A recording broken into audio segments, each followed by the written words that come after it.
Next, we want to look at so-called divisibility tests. Shortcuts, if you will. Now, in our example, it was a very small number because I didn't want to get caught up in the calculation side of it. We used 15 and a 5 and a 2. If I had a really big number instead of 15 and a divisor, how can I, without doing long division, without using my calculator, how can I decide if it's going to be divisible or not? By just looking at it. Yes, maybe there's a little bit of something I have to do, but much less than the long division, because if this number's big, long division will actually be long and not fun anymore. How can I look at the given number to determine if it'll be divisible by whatever the divisor is? Divisibility tests. Many of them are trivial. We just sort of want to say them, and in writing them out, we learn a little bit more how to read mathematical statements. So we have to look at 2, 3, 4, 5, 6, 7, 8, 9, 10, and I'm going to stop at 11. Because after 11, it's not as efficient anymore. Now we're not going to do them in that order because some of them are more tricky than others. We're going to start with 10. The easiest one. How do I decide by looking at a number if it's divisible by 10? Maybe the hardest question of the whole course. All these things are the same, right? So I can't just say one thing by using another. I have to say what properties of the digits of the number. It ends with 0? And it ends with a 0. That's all it is. It's so simple. Simple. So let's write it out. So that is done by what we call a proposition, and in the book it's numbered 9.2.1. Just to be consistent. So what is a proposition? A proposition is a statement that's not super fancy, but there technically needs to be some logical argument to justify the statement. Now to us, the requirement that the rightmost digit, or the last digit, is a 0 is trivially easy. But if you see it for the first time, it might not be obvious why. Why? So a proposition is sort of a mid-range difficulty statement. The fancy statements are called theorems. Propositions are not that fancy, but needs to be justified so that no one has any doubt. So let's write it out. A number, I don't know what the number is, right? Doesn't have to be a 15. A number is divisible by 10 if and only if the, let's say, rightmost digit is 0. So it seems like complete overkill because 10 is so easy. But I'm using the 10, it's our first one. I'm going from easy to more difficult. And I'm using the 10 to just get used to how are these things done mathematically. We're not doing it for every single one. I want to take the easy one because it's the easiest. To just see how do those statements look? What do all the things mean in that statement? And how do I go about proving something like that? So I don't really get caught up in the difficulty of the actual test. That's super easy.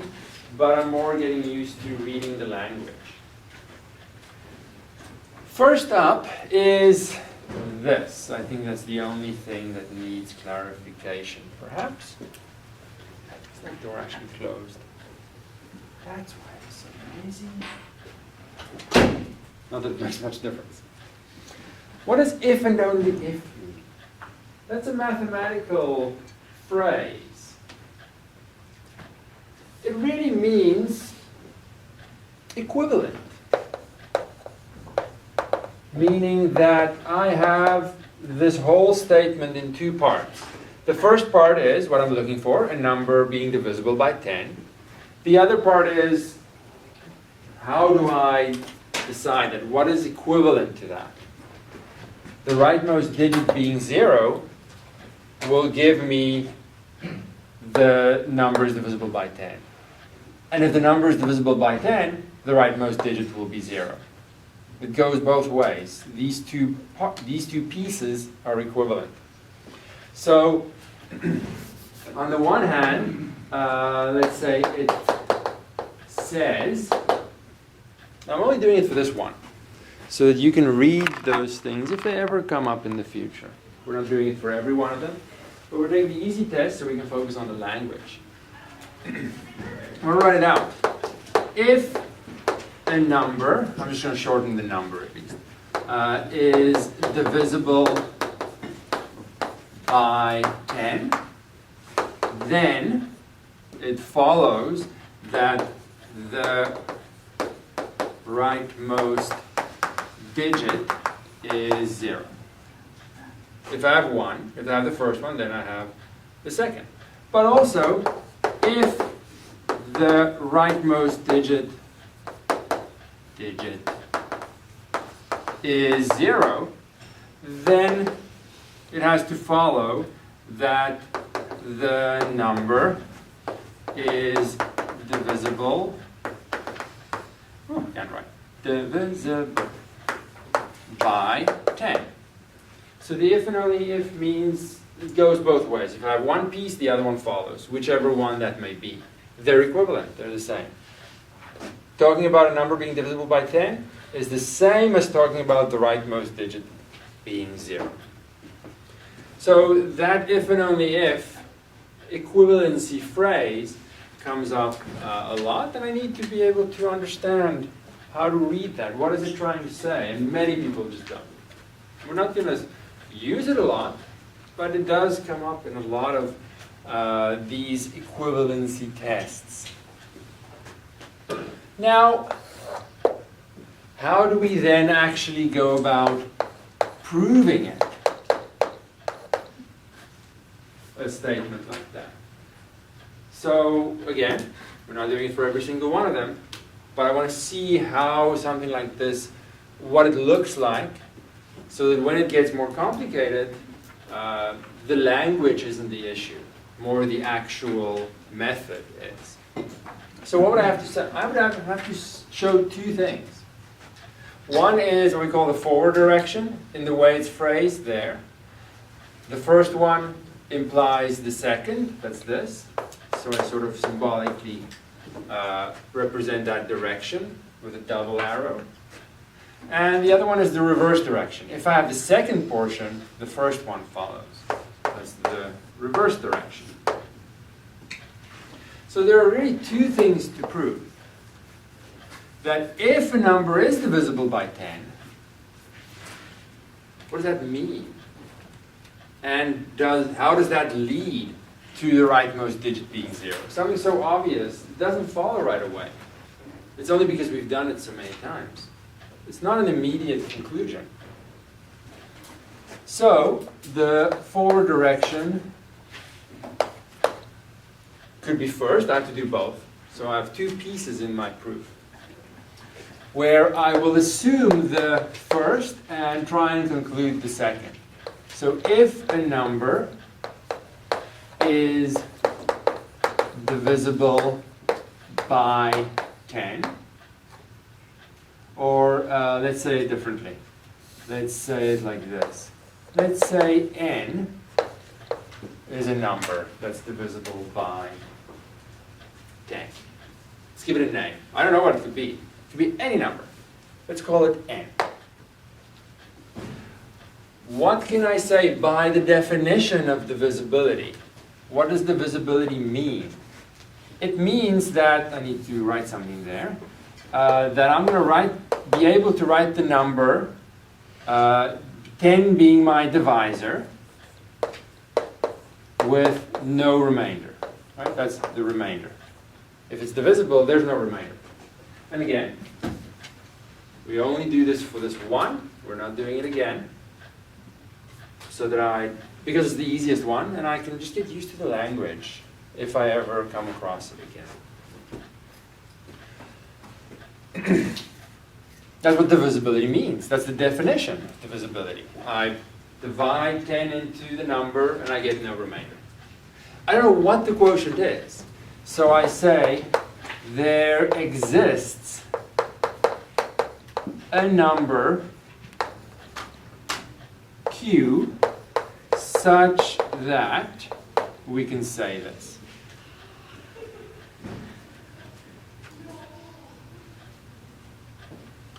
Now I'm just going to use this space to make notes and observations.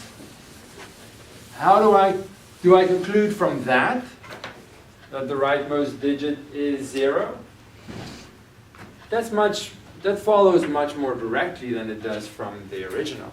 Because if I break my number into ones, my decimal number is tens here, hundreds, and so on, then I have exactly this split. If I split it over here,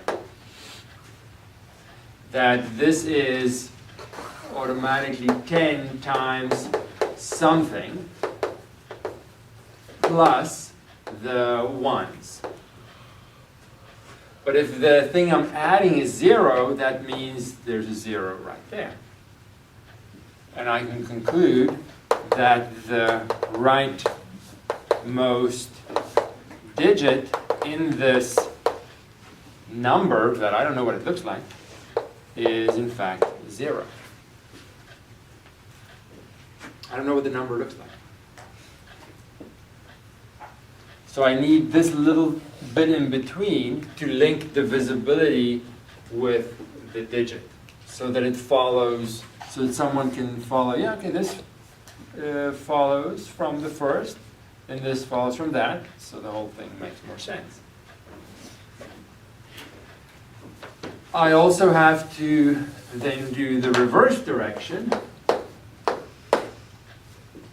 to have the if and only if, and say that they're actually equivalent.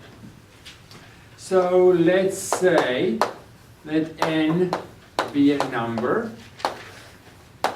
with rightmost digit 0.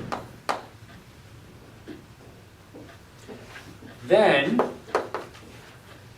I can write the number as, let's say like this, then n can be written as 10 times, I'm going to rewrite this in a second, something plus the ones, which is the 0. This something can be anything. Let's call it Q for no reason whatsoever. In other words, n is 10 times q plus 0. That is exactly what it means to be divisible by 10. That is the definition of divisibility. That if I divide 10 into a number, get some quotient, there's nothing left. So n is divisible by 10. Also note that in a proof, you can write words. You don't have to do everything symbolically. Actually, it's really hard to read if everything's done symbolically. It's actually not good, good form to do that. Words make it much more readable. And we're done with the whole thing. So there are some concepts that we want to be aware of that we're not going to be proving much after this, but just a part of the mathematical language, so that we understand what concepts being conveyed. One is, what is equivalency in a statement? What is that if and only if? It means if I have one, I have the other. If I have the other, I have the first one. They are the same. They're interchangeable. Then what does it mean to prove something like that?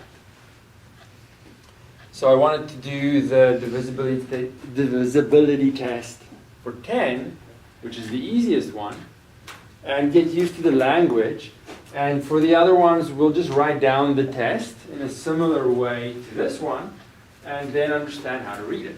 We won't be proving things anymore. Any questions on any of this? Just something I want to see, and then move on. Not using it all the time. Questions, comments? It is another language, which means sometimes things are more difficult to read. Just like learning any other language. It's not always easy to read. But the concepts are being conveyed in that language. Next we have the divisibility test for 5 and for 2, which are very similar to 10.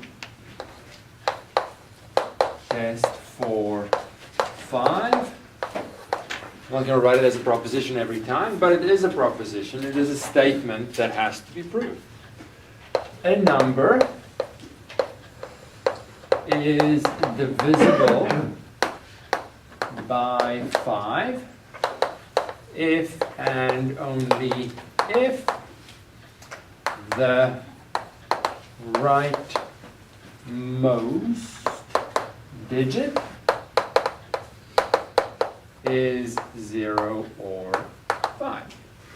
It has a proof very similar to that, but we're not going to prove every single thing. We saw it once, we got an idea of how to read it. That's good enough.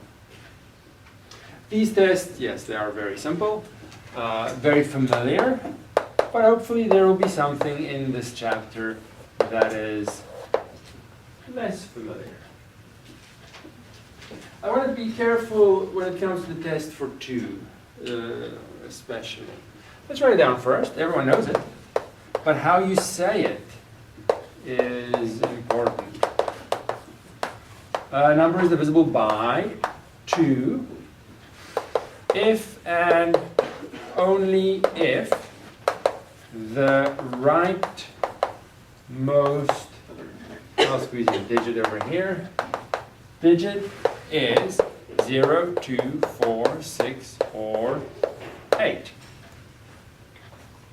We then go further to say when a number is divisible by 2, we call the number even. You cannot say a number is divisible by 2 if and only if it's even. That's like saying a dog is a dog. You're saying nothing. It's not actually something different. Even though you understand what you're trying to say, you're really trying to say this. And when a number is divisible by 2, that comes up so often, we give the number a classification of even. But it's not a property that's predefined in any way. So let's write that down. When a number is divisible by 2, we call it even. The definition of an even number doesn't exist before this test is established. So I can't use it in the test. There is no concept of evenness before the test for 2. So I can't use it inside the test. But once I have the test for 2, which everyone is familiar with, the definition of that even concept comes from that. Some of you are thinking that I'm making something out of nothing. That's okay. It's okay. But it is something to be aware of. You can't have circular arguments that you say, many people do this. You'd be surprised, outside of math. The arguments sometimes break down to, I'm right because I'm right. That's not making you right. You just go in a circle. You can't justify yourself. But pay attention, that's how people argue. Alrighty, so that eliminates 2, 5, and 10. 4 next. And I'll do it by example for the most part. We don't need to get caught up in a lot of it. So let's take a random number, 54,136. Random. I don't want to use the same example as the one in the book. You can read the book and have another example just to see a little bit of variety. Now, just looking at the last digit like we have for 10, 5, and 2, that's not going to cut it here. What we can do, however, is rewrite this to 54,100 plus 36. And essentially separating the number, separating the part coming from these 2 digits. And these are still in the hundreds, right? So the 2 zeros are still there. So then we can write 54 times 100. Let's put that in brackets. No, 541 times 100 plus my 36. So looking at it this way, how is that going to help me figure out divisibility by 4, essentially just looking at the number? Well, if I look at these pieces, I can notice some things that always 4 will divide into 100. Those are specific numbers. I'm looking at the 4. I'm looking at 4 right now. We've done these. So 4 is the divisibility test that I'm trying to come up with. Trying to come up with a test. Yes, this is a single example, so I'm going to have to generalize it eventually, but 4 is the one in question. And I can always, regardless of the number, I can always break it up in some way like this with 100 there, by separating these 2 digits and then the rest here. So I'll always have 100 inside the number somewhere. And 4 is perfectly happy with 100, in that it's always going to divide into 100. 4 times 25 is 100. So then the question is, what about multiples of 100? If 4 divides into 100, will it divide into 200? 300? 400? 541 hundredths? If 4 works in one piece of 100, then having more of them, 4 will fit into each of those pieces. How do we formalize that in the mathematical language? Well, proposition 9.2.4 says that in a more official way. So let me just write down what it says so we can get used to reading that language. I want to make sure I write it exactly like it is there. So if we take any 2 numbers that A and B represent, or B any, I say numbers, but really we're looking at positive or negative whole numbers, called integers, not fractions or anything like that. Be any integers. You can think of it as whole numbers for convenience, but they could be negative, though we're not touching that. Then, now think of the B as being 4 and the A as being 100. But this is now making a much more general statement that doesn't just apply to 4 and 100. What do we see here? Well, I have 4 divides into 100. If I have B divides into A, then B is going to divide into any multiple, any number times A for any integer n. That's pretty much the phrasing, right? Yeah. So we have to be able to read things like that and see how, and link it to a specific case that we're interested in. The specific case in this situation is B being the 4 and A being the 100.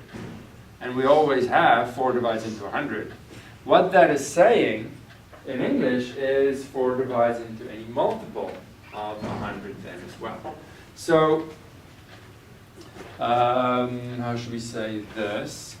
4, so we'll have to say by proposition 9.2.4, 4 will divide into any number times 100. And in this specific example, I have 541. But in other numbers, it will be something else. But still a multiple of 100. So let's say here, in our case, n is 541. Now, something that's maybe intuitive and feels very immediate and obvious to you might not be obvious to everyone. We need the propositions, the statements in general to say that yes, this is how the numbers work. If I have one dividing into another, then it'll divide into any multiple of that. And you can look in the book. How would you go about proving something like that? I don't want to get sort of caught up and distracted by those technicalities, but every proposition has to be proved by a sequence of logical statements. Is there any question on how to read that general statement in the proposition and how it allows us to now look at this and conclude that the 541 times 100 will necessarily be divisible by 4? Any questions on how the general statement links to our specific example? So all I really want to do, apart from knowing the tests and using them, is just be able to read those propositions and see what are they saying in English and how does it help me to be sure that the numbers work with my divisor. So now I'm trying to establish if this original number is divisible by 4. I broke it up into two pieces, one plus another.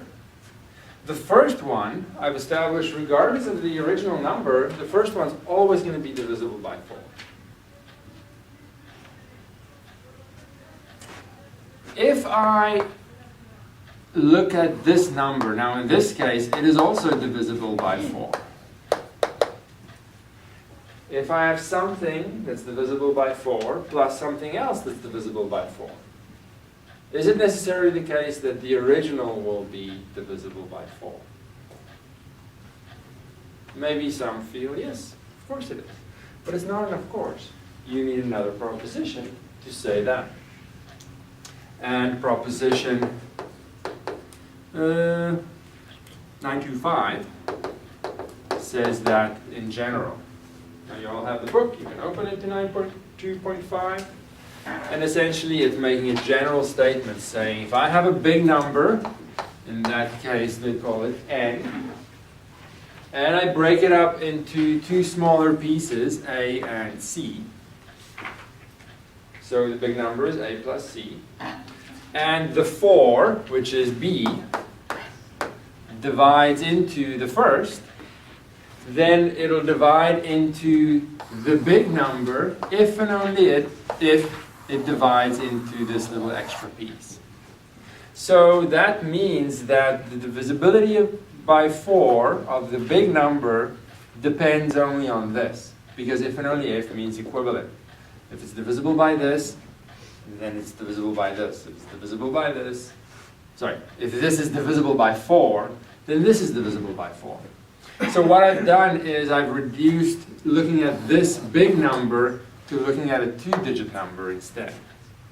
So by this proposition we can say 5, 4, 1, 3, 6 is divisible by 4 if and only, I'm sorry, I should write this down. If and only if, my chalk keeps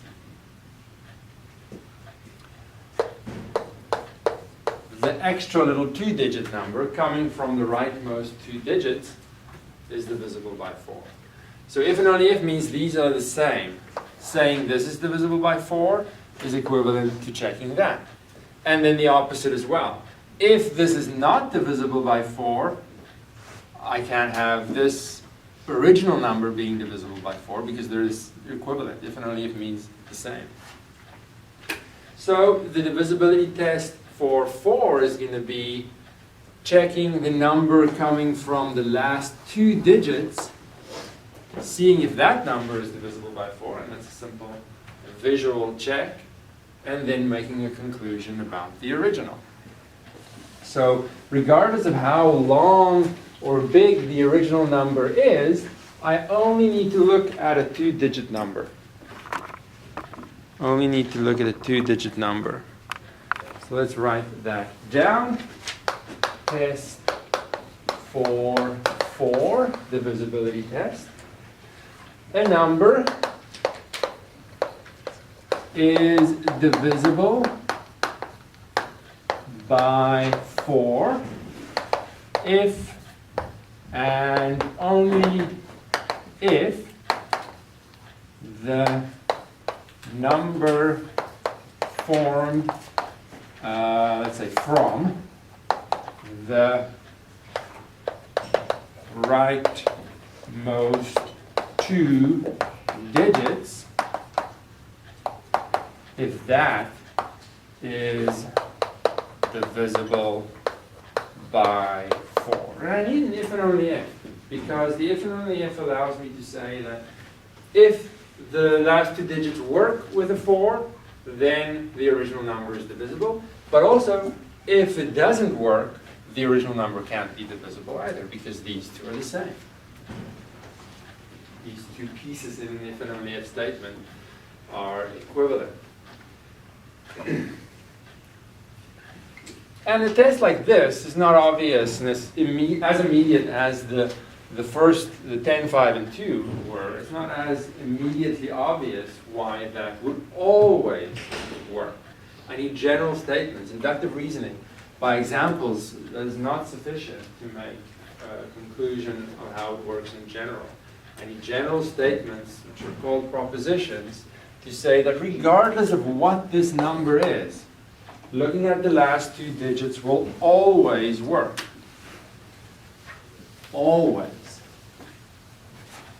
You can look at examples all you want, but it's not 100% until you have a general statement. So we're not practicing them until the end. No. Let's just make a random one.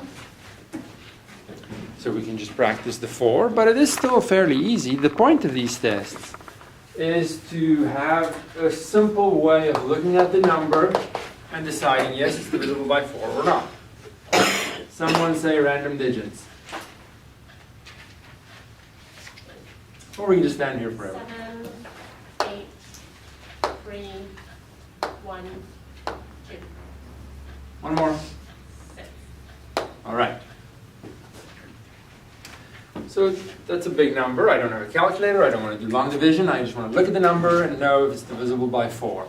I only need to look at 26 and say, since 4 does not divide into 26, let's say in some words, we conclude that 4 does not divide into that big ugly number. That's as simple as that.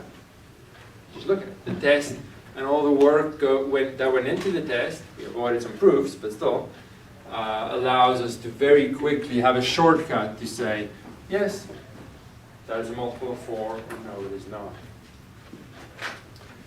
Questions, comments? So as we go, we'll speed up the process and become less formal, but as long as you realize that there's a lot of work going in to show that these tests will always work. A test that doesn't always work, just works some of the time, is a little useless. I need to always work. And for that I need deductive general reasoning. So what should be next? Maybe an 8. I just erased it for no reason whatsoever. I guess 5 came first, and then 2, now 4 is done. 8 is next, because 8 is very similar. So the propositions are there and everything in detail if you need it, but I'll take a more informal approach because it's so similar. If I take that same number, I can again write it as 783,126, 783,100 plus 26. And then this is 783,1 times 100, just like we did for 4. Oops, not 4, 6. But if I'm looking at 8,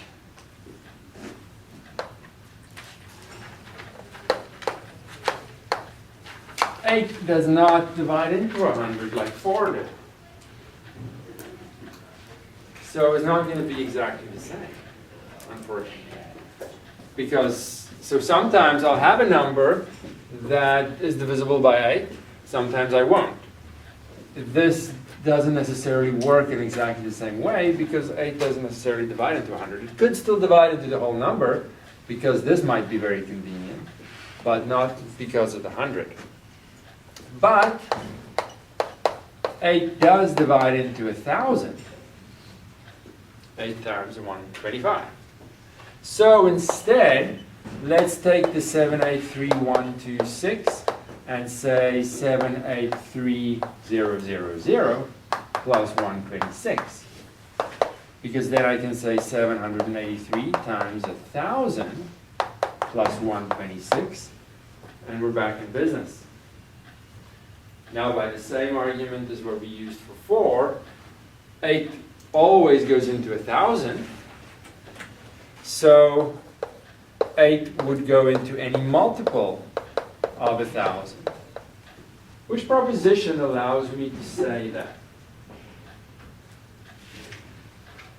Some don't have the book open. That is not my problem. If you look in the book, we've just discussed it. Which proposition allows me to say that if I know 8 goes into 1,000, I can conclude that 8 goes into 783 times 1,000. 9.2.4. So let's write that down. Not that you have to know these, but just to be aware that they come from general statements allowing me to say something about my specific example. So, this guy is always going to be happy. Always, by happy I mean divisible.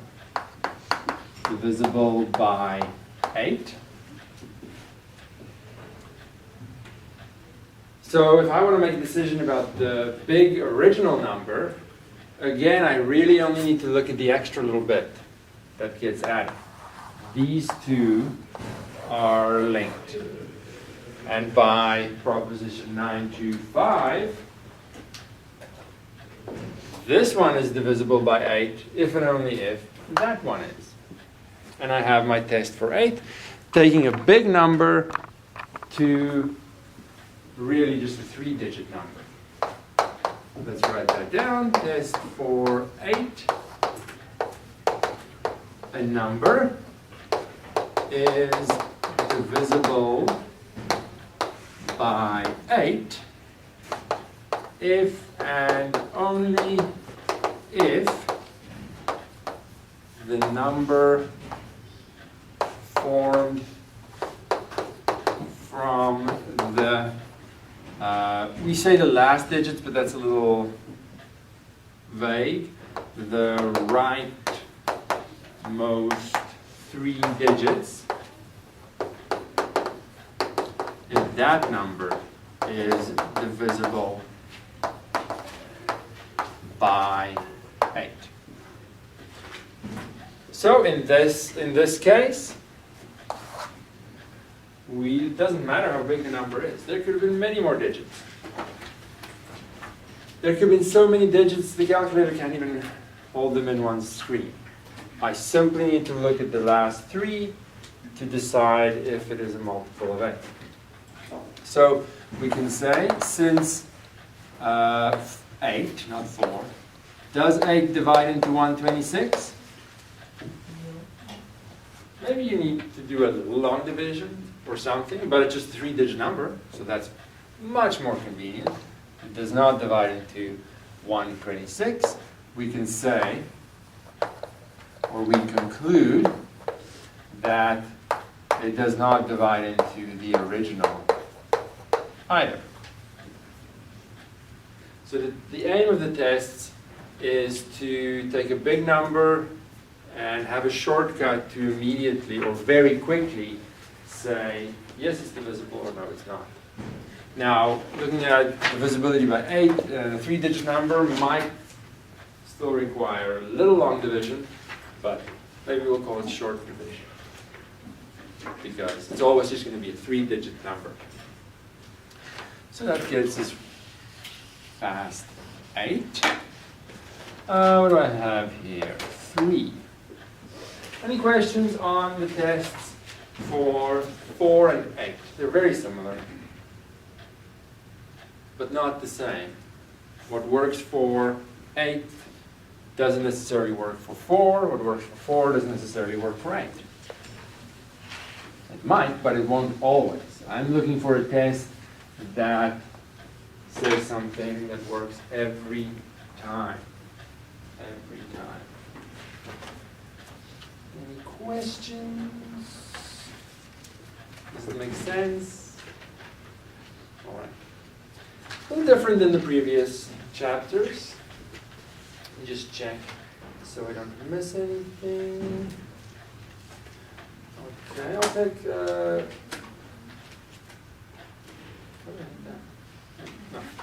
I'll take an approach similar to this by way of example for 3 and 9 as well. But please be aware that these have general propositions telling me that it's not dependent on my example. Let's go random 5-digit number.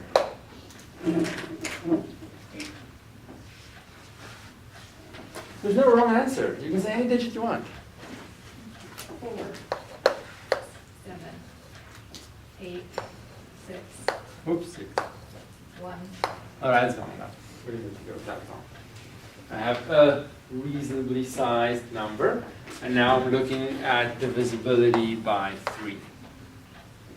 Now, 3 doesn't go into 100, doesn't go into 1,000, doesn't play nice with those numbers. So the test for 4 and 8 might not apply to 3 in general. Let me see where I can go here. So we're going to have to do something else. What we can do, however, is just split everything up and say 40,000 plus 7,000 plus 800 plus 60 plus 1. And very early on, they do things like that. Separate, say, words. Oh, it's so tedious. They have to write out 40,000 plus 7,000 for no reason that I can see. But splitting it up like that emphasizes the place value. Now, because of all these, this is 40 times 10,000, 1,000, 100. 3 isn't happy with any of them. It's okay, we're going to figure it out. Like, it's not happy with 1,000? Out, done. But it'll still be hopefully convenient. So I can't do this. But what I can do is at least 4 times 10,000. Just emphasize that a little bit. 7 times 1,000. 8 times 100. 6 times 10. And the 1 is on its own. So I have to do something with those 10,000, thousands, hundreds, so that 3 might be happy with it.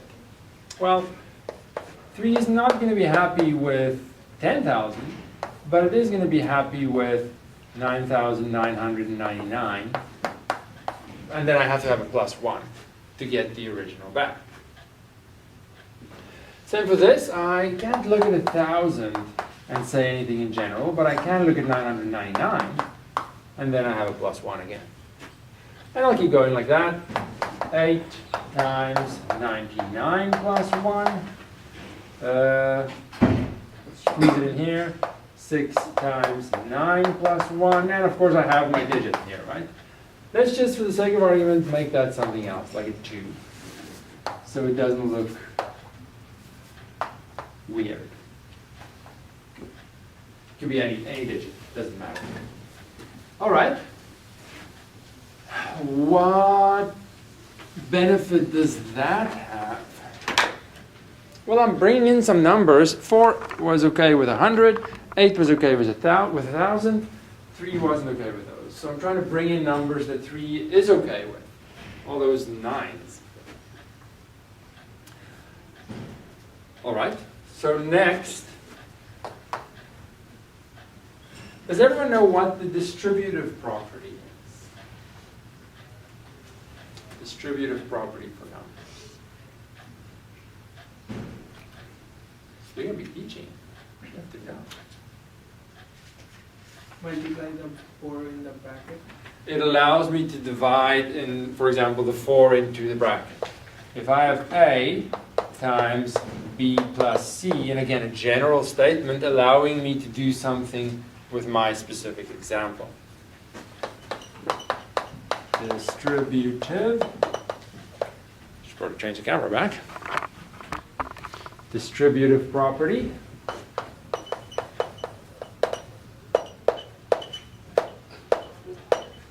It's not annoying at all.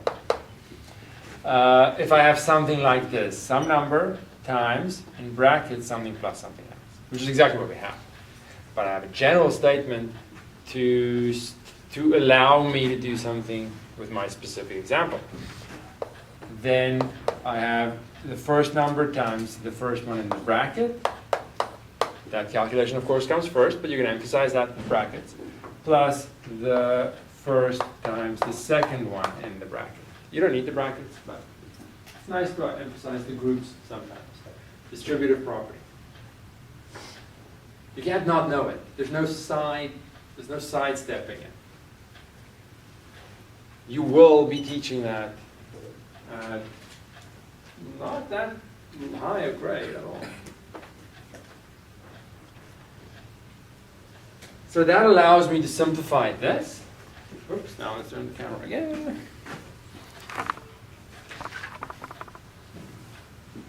To say, I say it casually as I'm multiplying the A into the bracket. So that's, I guess, not really what we're doing. It just happens to look like that. So I have 4 times 9,999 plus 4 times 1 plus, now the 7 multiplied in, then the 8 multiplied in,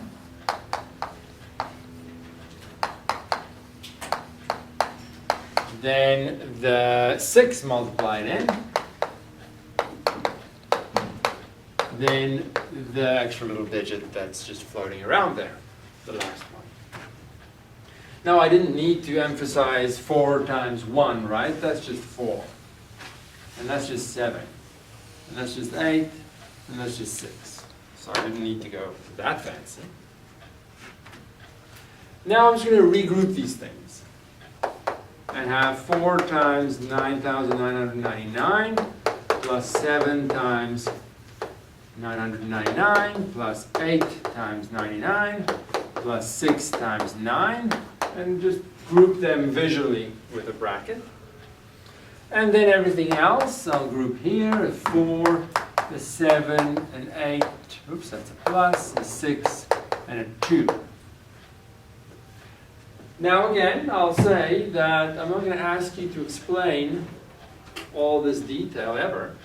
We just want to see it once, understand what the test for 3 is, and then we just use the test. So now, this number is divisible by 3. So is this one, so is this one, so is this one. So if I just focus on this for now, if I have something that's divisible by 3, any multiple is divisible by 3 as well. So this is also divisible by 3. So is this, so is this, so is this. And I have propositions that allow me to say that, because it always works. So now I have something that's divisible by 3, plus something else that's divisible by 3, plus something else that's divisible by 3, and so on. Is there a proposition that tells me that the whole thing is divisible by 3? Well, in a way, 9.25, I suppose. But I think 9.2.8 is a little bit more clear and easy to read. 9.2.8. And what it says, just mathematically, that if I have a bunch of things divisible by a number, and I add them together, the whole thing is divisible by the number. So let's say it like this. The first bracket is divisible by 3, according by that proposition. Any question? It's okay if you have a question. It's okay if you're not sure about something. Look at what 9.2.8 says. I have an A, B, and a C. If B divides A and B divides C, then the B is now a 3, right? If B divides this, and B divides that, then B divides the sum as well. So that means for any example that I have, if I have a situation like that, I can use that proposition. It's making a general statement. So now what does that mean? I've essentially broken up this number, the original, into something plus something else. The first part is divisible by 3. So then again, like before, the divisibility of the original number depends on the divisibility of that second part. I haven't checked yet. So let's say over here, divisibility of 47862 depends on only this bracket. What is that bracket? Where does that bracket come from? If I look at the original number, where does that bracket come from? If I skip all the detail. How do I get that bracket? By just looking at the original number. You just add up all the digits. Sum of the digits. So I didn't need to go through all of this. It turns out that the thing I have to check is the number I get when I add up all the digits. which is convenient because I don't want to do this again. So what do I get when I add them up? 11, 19, 25, 27. And 3 does divide into 27. Conclusion, 3 divides into 4, 7, 8, 6, 2. So the test for 3 is going to be a little different, though underlying it is very similar. I just had to change some things to get numbers that 3 is happy with. The test for divisibility by 3 is going to look at the sum of all the digits in the number. Test for 3. A number is divisible by 3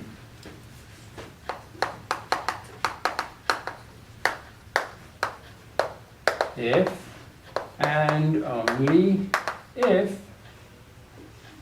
the sum of the digits is divisible by 3.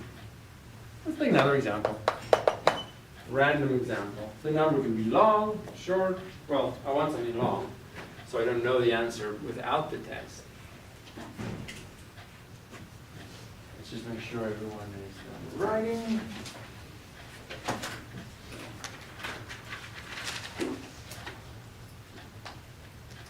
And the further we go, the more difficult it becomes to prove these tests in general. Yes, the 3 is specific, but this could be any number.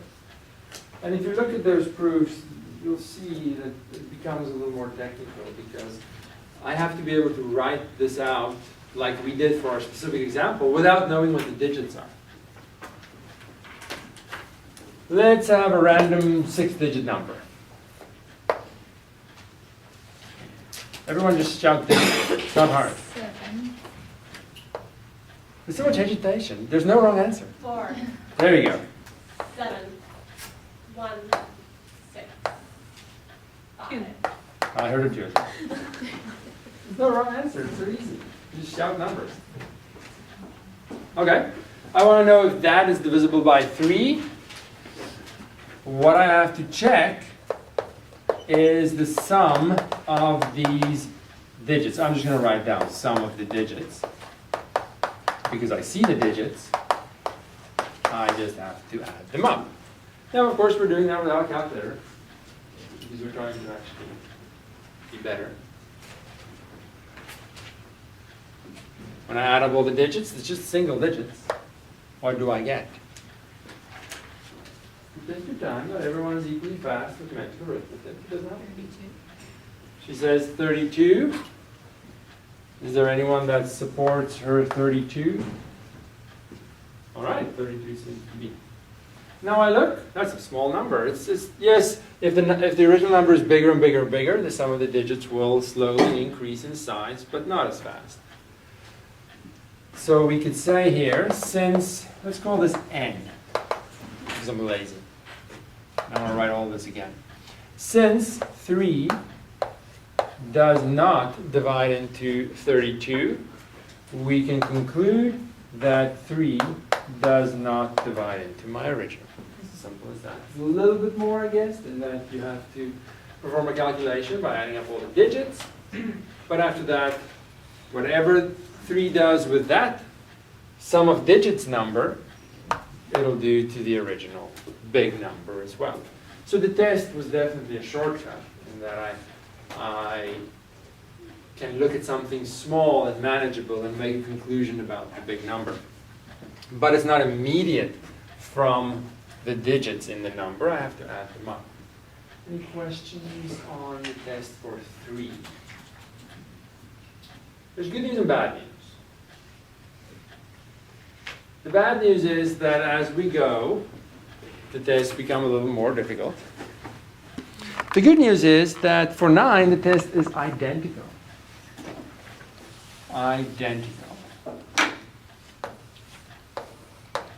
Because of all these 9s. I could say here with the same example, this 9,999 is divisible by 9. So any multiple is divisible by 9. So is this one. So is this one. So is this one. So I have exactly the same test for 9 in that I have to look at the sum of the digits. And in this case, because 9 divides into 27, 9 will also divide in the original. So it is exactly the same test. I get 2 for 1. That's kind of nice. So I'm not even going to write the whole thing again. Though you probably should. But it is in the book, so who cares? A number is divisible by 9 if and only if the sum of the digits is divisible by 9. Let's take the same example. Take my number, sum of the digits, 32. 9 is not happy with 32, so 9 is not happy with the original. Done. So easy. It is exactly the same. And really it comes out again because the way I split up this number used these 9 digits in the number, and I was looking for a 3, but the 9 was happy with them as well.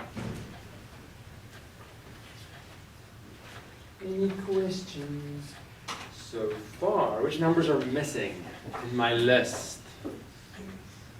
6 is missing, yes, so let's do 6 next. There's more good news. 6 is not really a different test either. But we do have to write it down at least. It's not as immediate as 9 is. It turns out that if I, for reasons we can't really explain right now, we need the next chapter. If I am interested in checking if 6 divides into a number, I only need to check if the number is divisible by 2 and 3. So a number is divisible by 6 if and only if the number, same number, is divisible by both 2 and 3. Both. Can't just have one, I need both of them. Then 6 will be happy. If I have just one and not the other, or neither one of them, 6 is not happy. Let's take a random example. You have another chance to just shout out digits how you feeling. 8, 5, 3, 4, 7, 1. What I find funny is it's always one person. No one adds their own digits. They just let the person decide all the digits. What if it wasn't random? It's a dictatorship. Apparently it is, yes. Whoever says the first digit says all of them. Okay, so now I have to check divisibility. Let's call this n for convenience, so we can reference the number, give it a name. Is the number divisible by 2? How do you know that? Because of the last digit. Now to little Timmy, this is brand new, right? It's not obvious to him. We're so used to even numbers. So what can I conclude? Do I have to check 3 to say something about 6?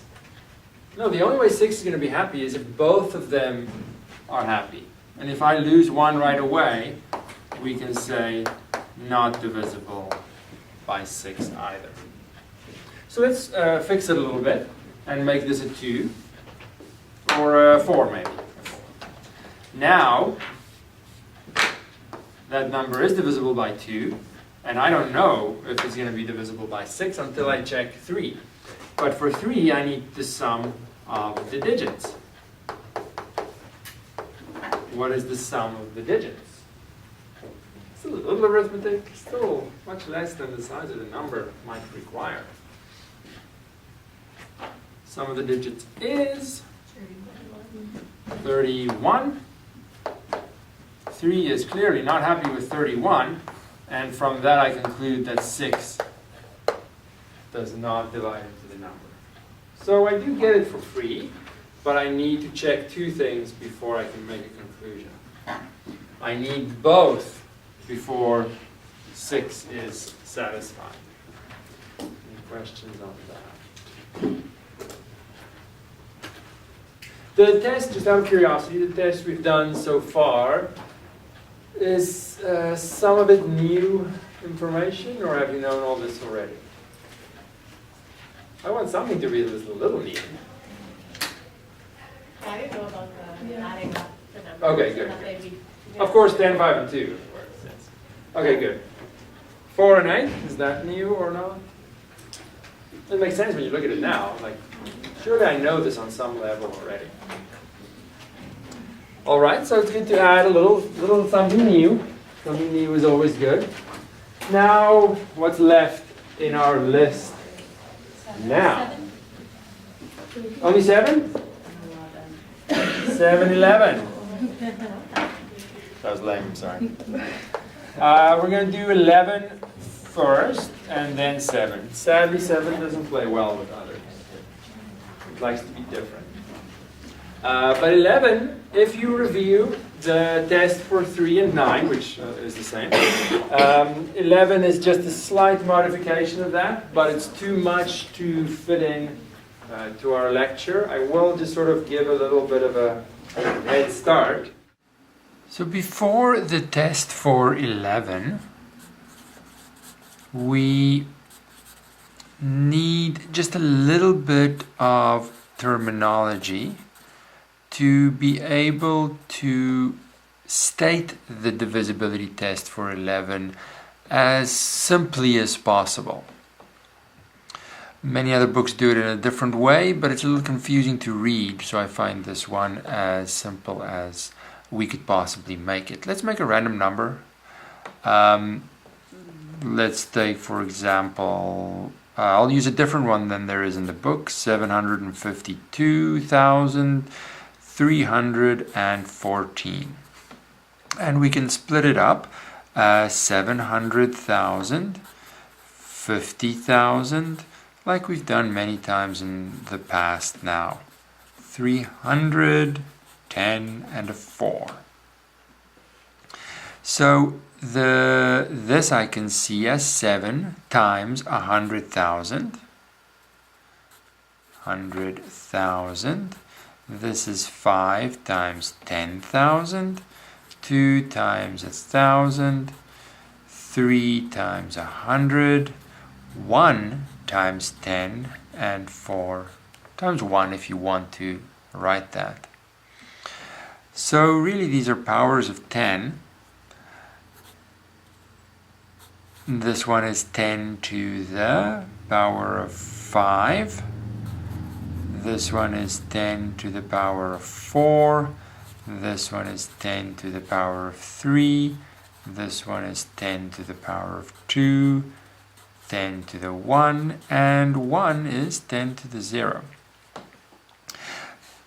So what we are really looking at is the location of these digits that feature in my original number.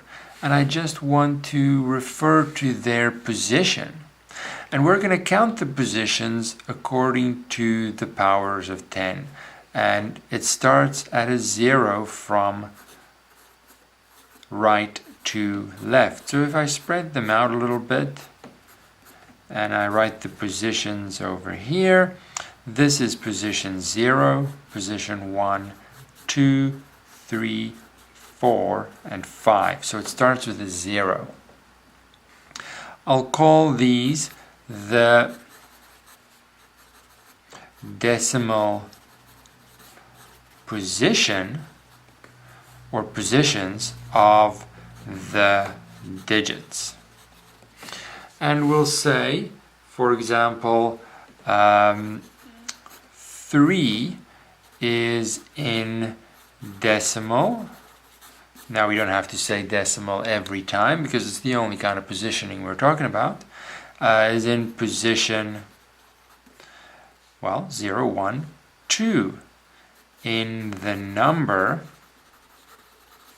752,314. So as long as you start by the positions from right to left with a 0, and notice how they correspond to the powers of 10 in this expansion, but we don't have to think of the tens every time. We can just call it the position of the digit in the number. 5,187,535. So this will just give us a head start before we look at the test, because we needed to efficiently phrase the test. Are we out of time? Let's just do one. We can do one. One digit. It asks, what is the determine the digit in decimal position 2? I'll do it this way, and you can do the rest. What is the digit in decimal position 2? Remember, I started with a 0, so it's a 5. That's the only catch, that it starts counting from 0. Then 2a, determine the decimal position of the digit 1.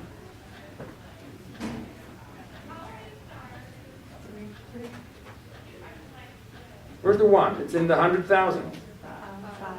So 0, 1, 2, 3, 4, 5.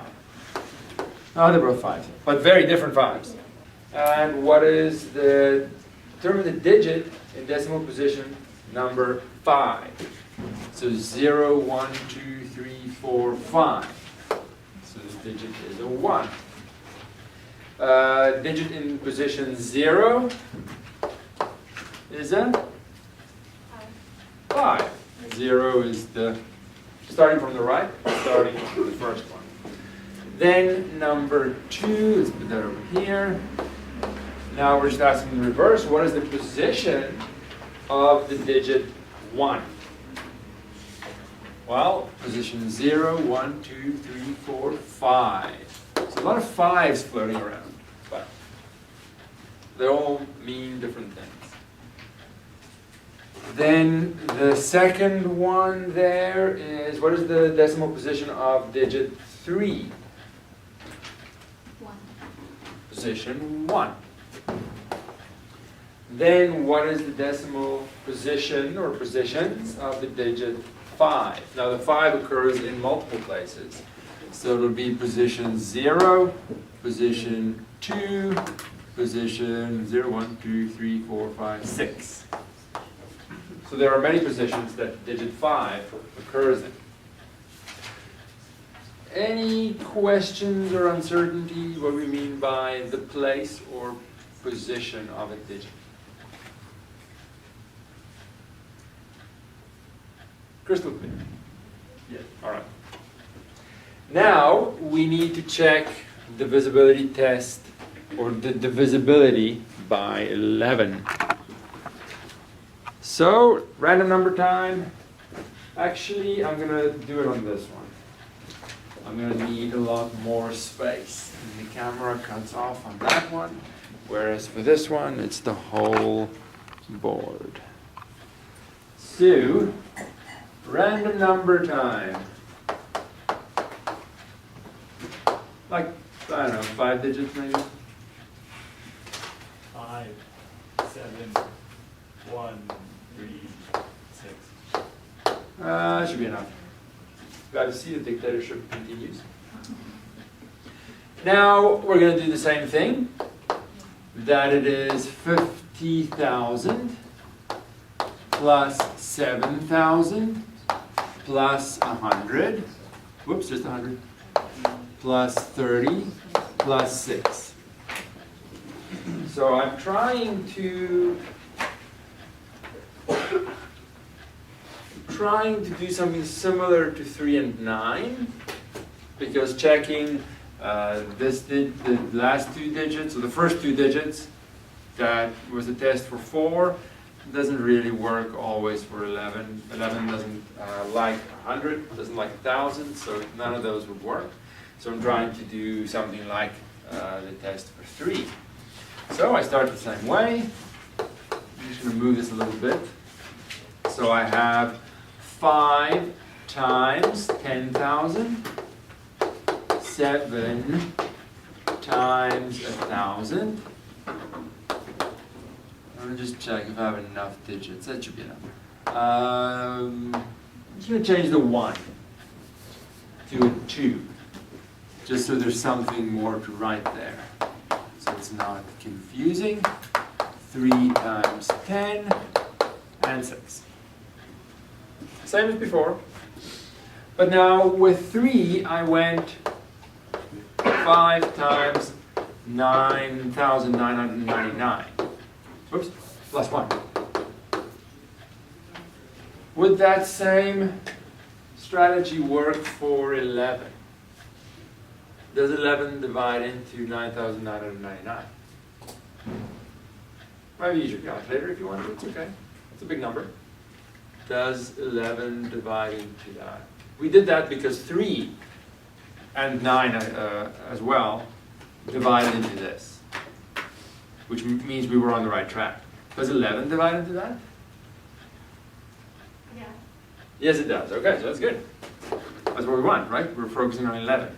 So this is divisible by 11. Good. Now we do the same for the next one, which was 999 plus 1. Does 11 divide into 999?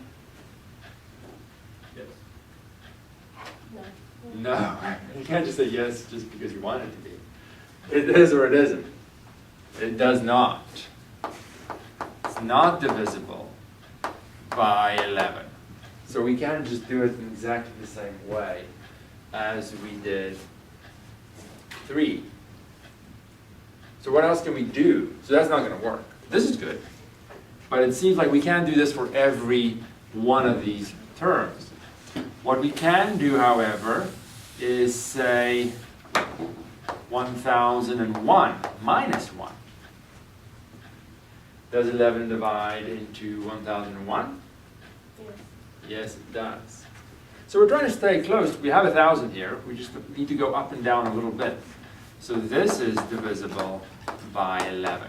Yeah, I had to subtract 1, but it's going to turn out to be okay. Then the 2 is going to be happy with 99 because, sorry, the 11 is going to be happy with 99.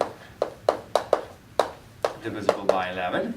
And then 3 is not going to be happy with a 9, rather 11 minus 1 to get to 10. So that is divisible by 11. And I'll squeeze in my 6 there. Doesn't really need to be adjusted in any way. So it alternates. Every second one, I need to do something else with a minus instead of a plus 1. And if I keep going, if there are more digits, then we would have a minus again, and then a plus, and a minus, and so on. So that's not so bad. Now it's just a question of reorganizing this a little bit. So I have 5 times that, 9,999. This one. 7 times this, 1,001. 2 times that. 3 times that. And nothing else. That'll group together. I still have to do 5 times 1. Then I need to do 7 times negative 1. 2 times 1. 3 times negative 1. And the 6.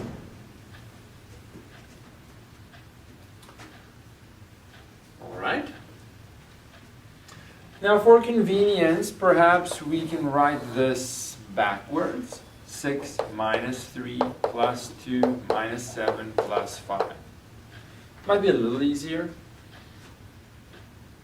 So because 11 divides into this, 11 divides into any multiple of that. Same for this, same for this, same for this. If 11 divides into a number, each one, if I add them together, the whole thing is going to be divisible by 11. So 11 is again, well not again, similar to 3.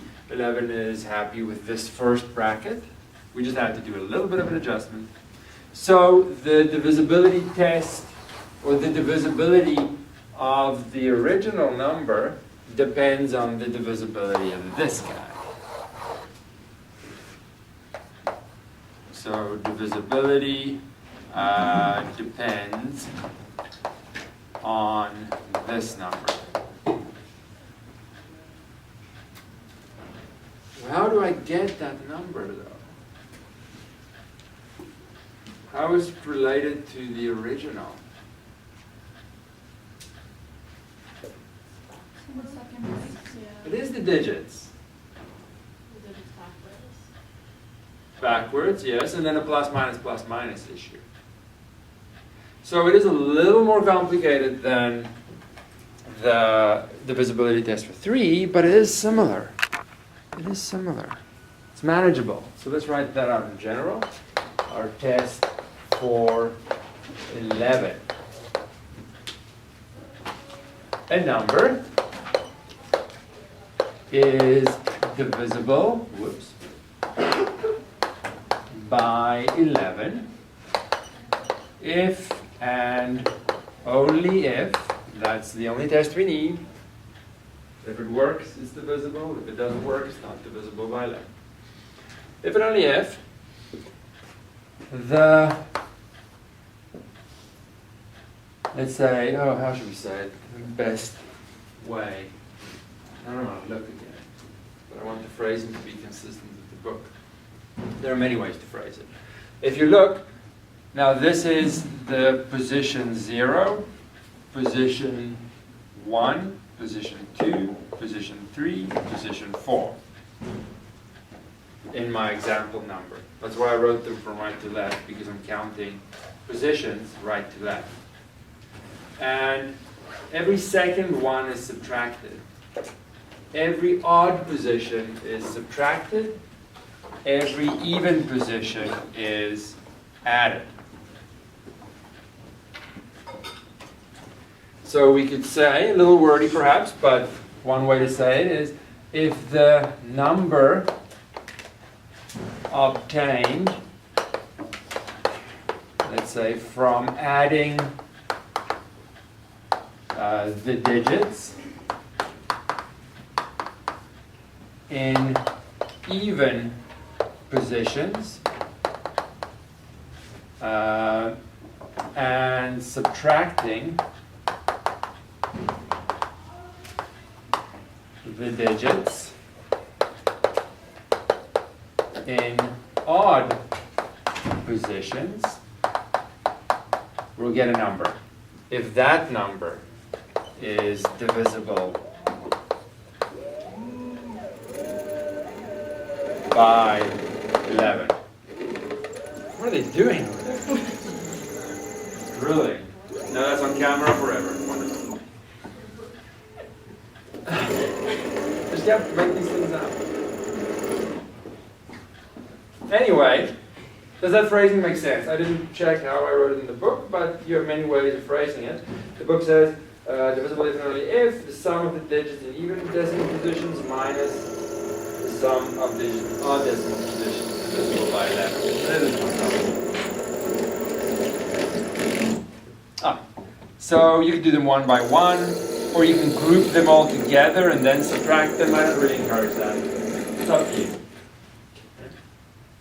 As long as we know how to do it. So let's just do another example just to be clear, but you can phrase it in any way you want, as long as you understand how to use the text. So it does come from the digits, that's nice, but a little more complicated than just adding them up. Not too much, not too much. Just a little bit. If you look at this in a book, you like to read books, you see this divisibility test in another textbook, they're not going to phrase it like this. They'll use powers of 10, which I find unnecessary, confusing. It's confusing if I just need the positions, that's all I need. All right, random number that we'll call n. Let's have some more digits. Let's have 7 digits. 6, 4, 1,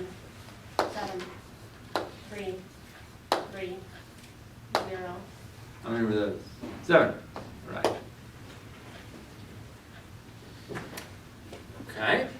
Now we are going to do examples eventually, but let's just do this one for 11 to make sure we understand the test. So now I have to check, not the sum of the digits, I have to, it's not really called something, I have to calculate a number that I have to check. They're not drilling anymore, they're just knocking for fun. Well, probably not for fun, probably fixing something. What do I have to check? I have to check from right to left. The first one is added because it's position 0. Then minus, then plus, then minus, then plus, then minus, then plus. So you don't really have to think of the positions. It was just an efficient way to phrase the test. As long as you go right to left, you just add, subtract, add, subtract, add, subtract, because it's going to go position even, odd, even, odd, even, odd. Now, depending on the length of the number, this last one, the left one, might be added or subtracted. So I don't want to start from left to right. From right to left, it's always the same. What do I get? Who knows? Negative 3 plus 3 is 0, minus 7, that's negative 7, plus 1, negative 6, minus 4, negative 10, plus 6, negative 4. Now the negative is irrelevant. The 4 is the only important thing, really, to check divisibility. And we can say since 11 does not divide into negative 4, we conclude 11 does not divide into, I'll call it n. N. So because of the adding and subtracting, you'll get a small number that you have to check, which makes it even easier. Yes. So the negative doesn't matter, like if it was negative 22 or something? Doesn't matter, it's the 22. Doesn't matter at all. All right. Just a note. I guess I can come up with an example. Let's come up with an example. I guess I can do that.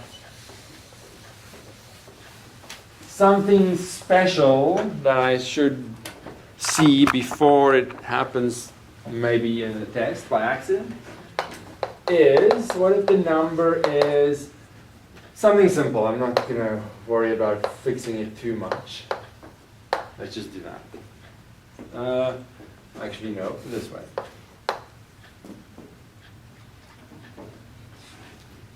It can be longer, of course, but I just don't care. What do I have to check?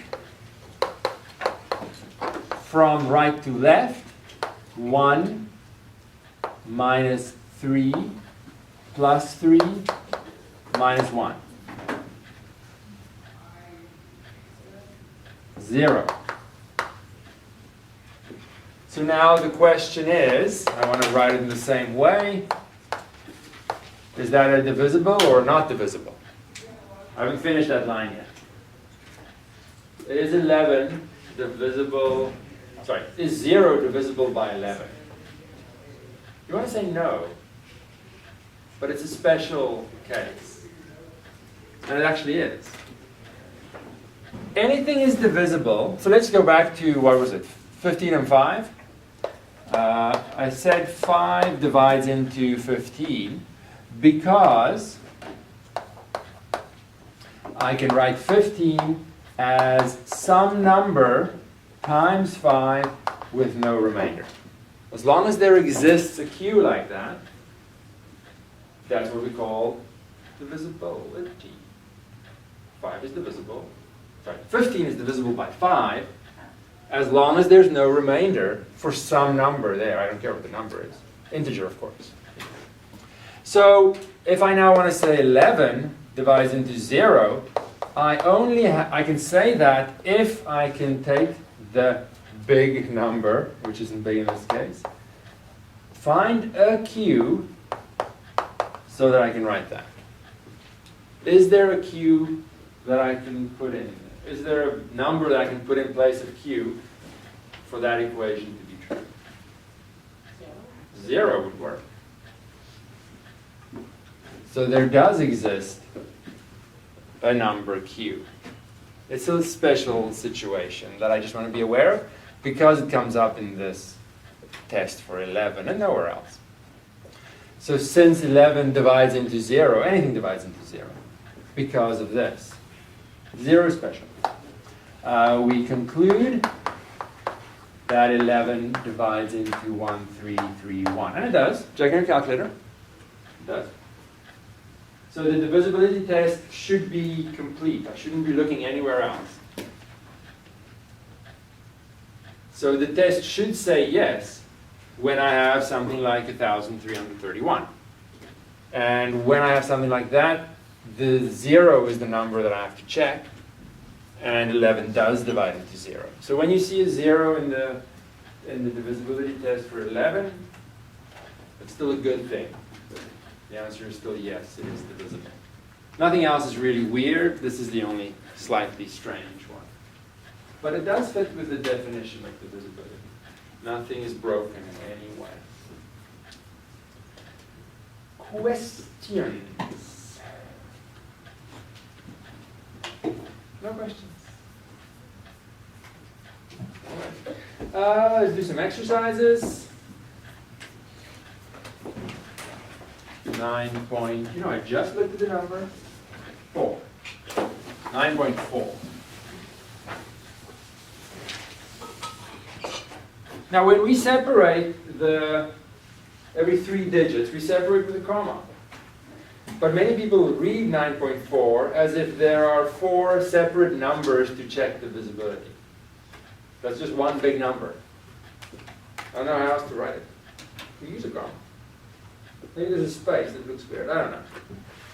So I will just emphasize that by not writing any sort of separators. This is just one number, and let's call it 10. Where is it? 5, 7, 5, 9. Oops, that's a 5. 7, 1, 4, 7, 2, 8. Just a big, unnecessarily big number. And I want to check divisibility by 2, 3, 4, 5, 6, 8, 9, 10, 11. Yes or no, yes or no, yes or no, yes or no. And why? Why do you say yes? Just in case you're wrong, I can check. Was it just by accident? You miscounted when you added up all the digits? You do know how to do it? Things like that. So it's always good to explain yourself. Yes or no, is that number divisible by 2? Yes. Yes, we start out so easy. Because the right most digit is 8, which falls into the requirement for 2. Not because the number is even. That is not the reason. Even is what we call a number when it's divisible by 2. I can't say it's divisible by 2 because it's even. That would be the same as saying it's divisible by 2 because it's divisible by 2. That's not actually a reason. Divisible by 3? Well, I have to check the sum of the digits. Sum of digits is... Oh, that's what you decide, aren't we? 55. Wow, you're ahead of the game. It's not that I don't trust you, but I'd like someone else to confirm it. It's 55. 55. I don't know. Does 3 divide into 55? Very much no. Almost. 54 would have been good, but it's not 54. Divisibility by 4.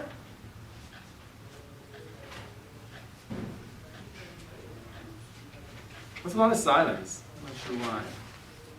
Yes. Yeah. Yes? Because 4 divides into 28. And the last two digits. First, last, who knows which way we're reading. I guess we're reading it left to right, so those are the last 2 digits. Now I'm running out of space here. Squished it too much. Divisibility by 5. No. the rightmost digit is not a 0 or a 5. Divisibility by 6. The only new one here is 11. You reviewed all the others, of course. Practiced them, thought about them. There's nothing else that you need to be doing. No? You don't take any other courses. No. No, because it's not divisible by 3. And for 6, I need 2 and 3. Is this too small? Can everyone read this? Okay. I didn't give myself enough space. Divisibility by 8. Now that one may require a touch more work because I need to check 7/28, which if I don't have a calculator, that could be a little bit of long division, but I can't stop you from using a calculator in the test. Yes, yeah. So you just check it manually, it's a yes, therefore the big number is a yes. Siri might know, but she'll probably just Google it, and Google it does now, so keep it. 9, well, I already did the hard work, 55, and that's a no. Because the sum of the digits is 55. 54 would have been nice. 10, clearly not.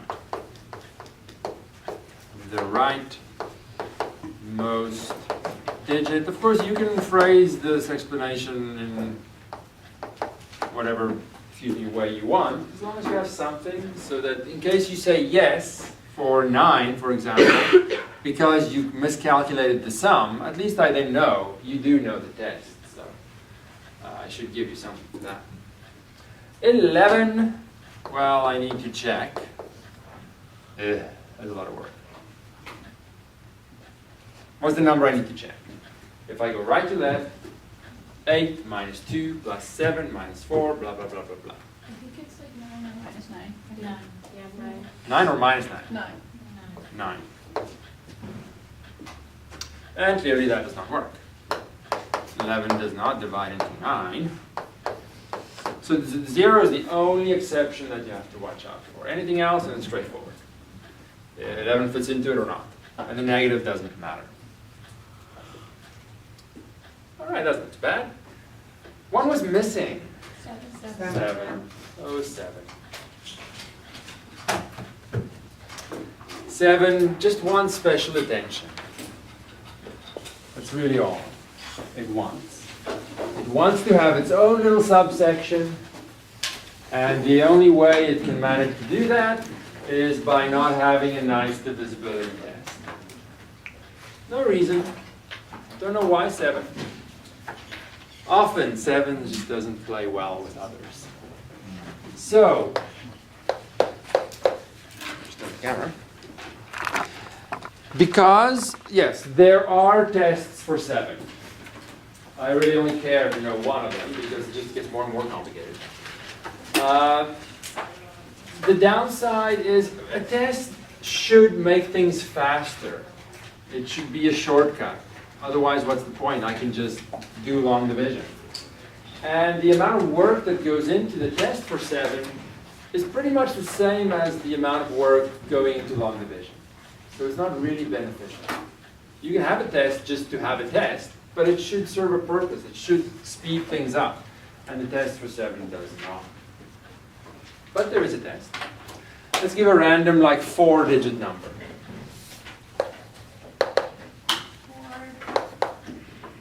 7, 1, 3. If I want to, in all these tests, I'm looking at a smaller number. Be it only 1 digit, maybe 2 digits, maybe the sum, I'm looking at a smaller number every time. So a test should sort of be in that spirit as well. So we check, we separate the rightmost digit from the rest. And then we just split them up as if they're separate numbers. 471 and 3. And I subtract 2 times that rightmost digit. Why? Why is a complicated question to answer. But the proof is there, and I'll leave it for you to read if you're curious. And let me know if you want to discuss it. So what is the number that we get? It is going to be smaller, but perhaps not super small. 465. It is smaller, but not that great. Now let's just go all the way. Now I take this number and separate that rightmost digit and go 46 minus 2 times that digit. Get an even smaller number. That'll be 36, until I can just visually assess divisible by 7 or not. Since this 36, I can do it again, but it's sort of a little silly then. Since 7 does not divide into 36, we conclude that 7 does not divide into my original number, which was this. Now, yeah, I know, no one likes that. I don't blame you for leaving. Was that really faster? Some say yes, a little perhaps. But how fast would long division be? Let's just do it. And sort of compare the two. And I don't think I save a lot of time. 4, 7, 1, 3, because long division is so familiar. 7 goes into 4, no, 7 goes into 47. 6 for 42. 5 left, bring down the rest. 7 goes into 51.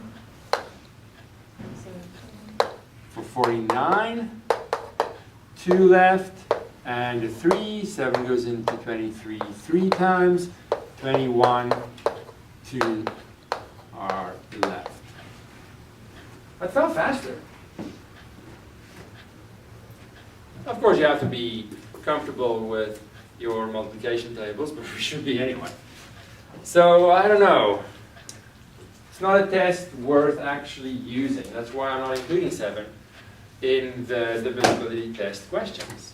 It's nice to note it, so you can take section 9.3 as an interesting side note, but I'm not going to test you on the test for 7 because it's silly.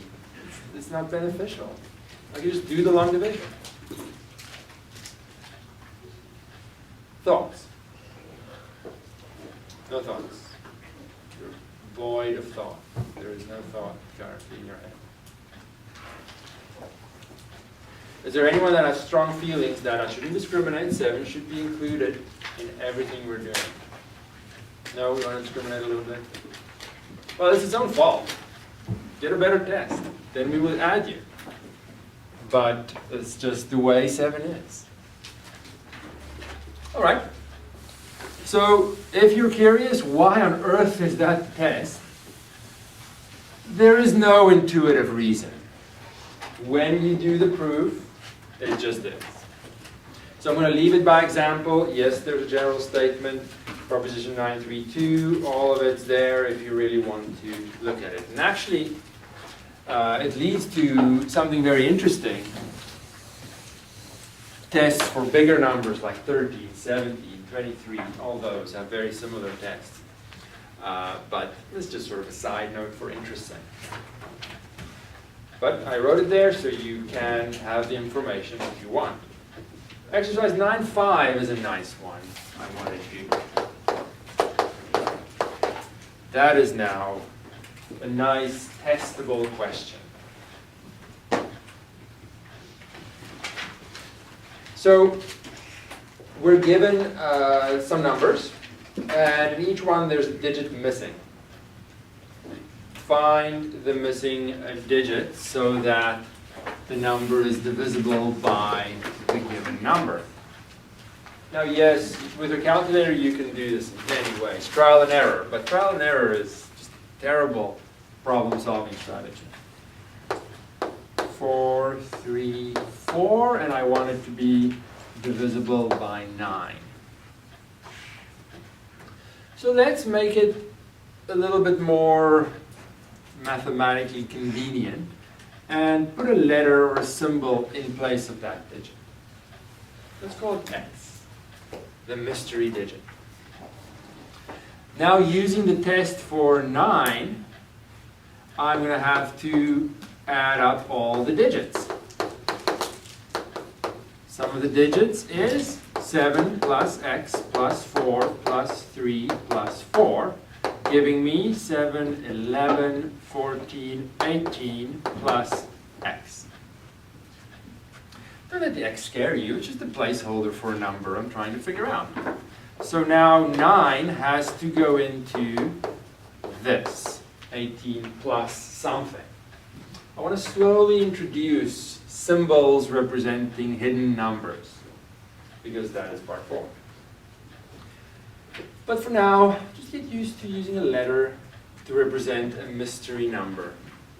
What are my options for that number? Well, 0 to 9. 9 has to divide into this. So what are the options for that mystery x? Well, 0 would work, because then I have 18 and 9 divides into 18. And 1, 2, 3, 4, would they work? No, because then I go to 19, 20, and 9 doesn't like any of those. Is there another value for x that would work? 9 would also work. So the question asks, what are the missing digits? In this case, there are 2 possibilities, 0 or 9. And now I can put it in. So I could check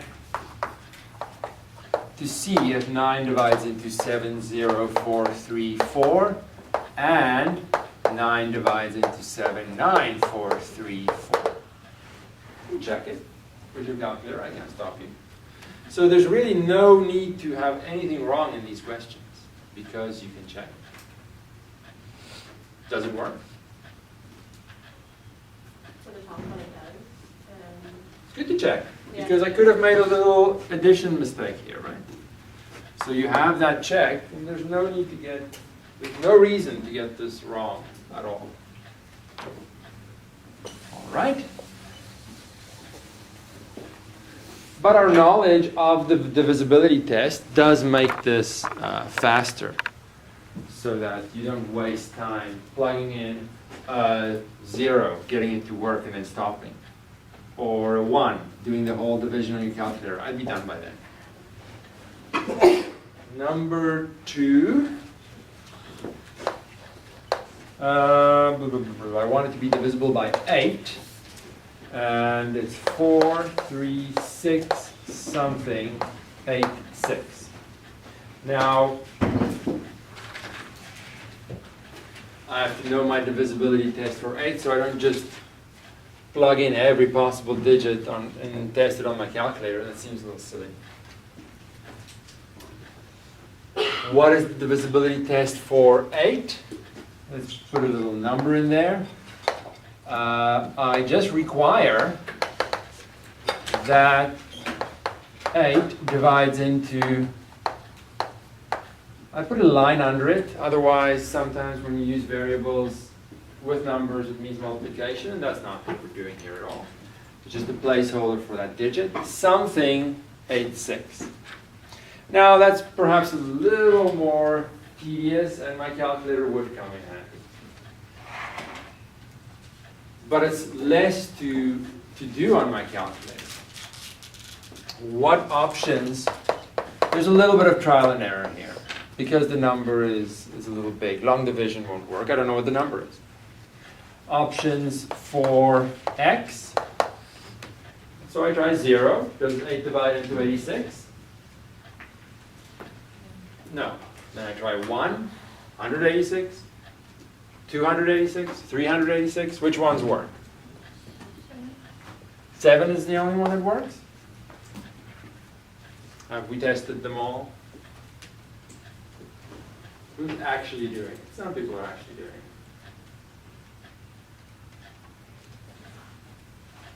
in this case, we'd have to test them all, but on a smaller number, so it is a little bit faster.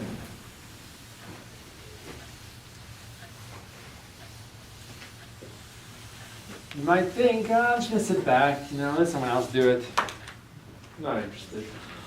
In the test, you're gonna have to, and you don't want to do anything for the first time in a test. Is 7 the only one? It'll take a little time. She said 7. It doesn't feel. It doesn't. I just read out what she said. What? She said 7. I have proof she said 7. I didn't get any number. Yeah. No number. 6, I just randomly made them. I don't know what the answer is. 680, no.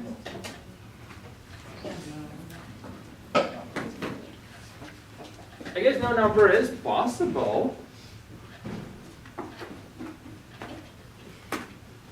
It's hard to say. That digit is in the 100th position. It's not easy to do intuitively. None of them? You've tested them all? All right. That's totally fine. That's a good example to show that maybe there's nothing. Hard as it is to believe, I guess that is possible now. All right.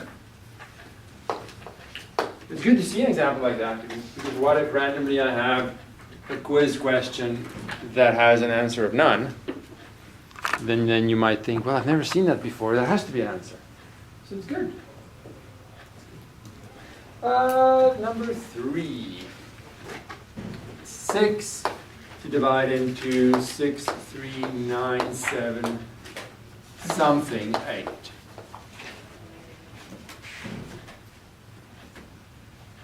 Having a name for that digit just makes it easier to reference in other sentences. It's just easier, more convenient. So now for 6, first of all, I have to check divisibility by 2. But I don't need the x for that. Regardless of what is in that place, it'll always be divisible by 2. So that's an easy one, but I do need to have that. Next, for 3, we need to check the sum of the digits.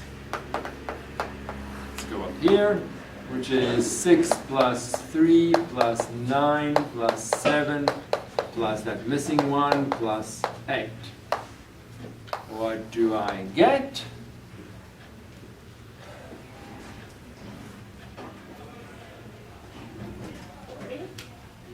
$33. 33. Remember, even if you miscalculated that, at the end you can test your answer in your calculator and you'll know if everything was right or not. 33, so I need 3 to go into 33 plus the missing digit. Now 2 is happy with any digit, so that's not a problem at all. But is 3 not every digit? What are my options for x? 0 for sure. It's going to be more. 3 for 36. 6 for 39. And 9. So there are many. There could be no answer. There could be only one answer. There could be many answers. We really don't know until we've done something. Also notice how many words I am writing, because it just makes it so clear and easy for everyone. For me, when I grade it, and for you when you look back and use it to study for the final. Everyone wins. And hopefully there is enough time in a quiz to have some words to make it easy. 2 more. 11 to divide into 7 something to 8. Well, I know my test for 11. So let's call it x. I need to check from right to left 8 minus 2 plus x minus 7. What is that? Negative 1 plus the x will affect that, of course. So we need 11 to divide into negative 1 plus x. Well, that's more manageable. What are my options for x? 1, because we've seen that an answer, a checked number of 0 would work, and 1 will give me that. 2, 3, 4, 5, 6, 7, 8, 9, no. It's the only answer. I can't have a double-digit number for x, right? Single digit only. Any questions on that one? Yes? It can't be negative numbers? No, it can be. But the smallest I can go for x is 0. And I have negative 1. Oh, no. This is a single digit, right? A digit on its own is 0 to 9. Yeah. But in this number, I should check x equal to 0. This thing can be negative. But negative 1 doesn't work. But in another situation, I don't think it's ever going to work, because my options are only 0 to 9. One more.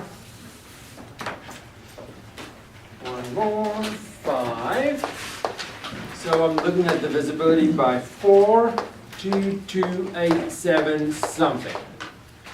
So in a situation like that, if you do know how to use variables, even though we're still going to talk about that, if you're comfortable with variables, if I don't have the line under the x, it looks like multiplication. And that could be read the wrong way. So I really need a line under it to indicate it's a digit place. So I need 4 to divide into 70 something. 70 something. Now that's a little bit easier because it's a 2-digit number and the missing one is in the ones position. So 70, 71, 72, 32, 36. I can't go much higher, right? Can't have a 10. So I have 2 options in that case. So until I work with it and figure it out, I really don't know how many numbers will be in the answer. Read through 7 if you want to. It's only for interest's sake. It will not be tested in any way. And then we'll start chapter 10 tomorrow. Please remember to click the like button if you enjoyed the video, and to subscribe if you want to be notified of more videos.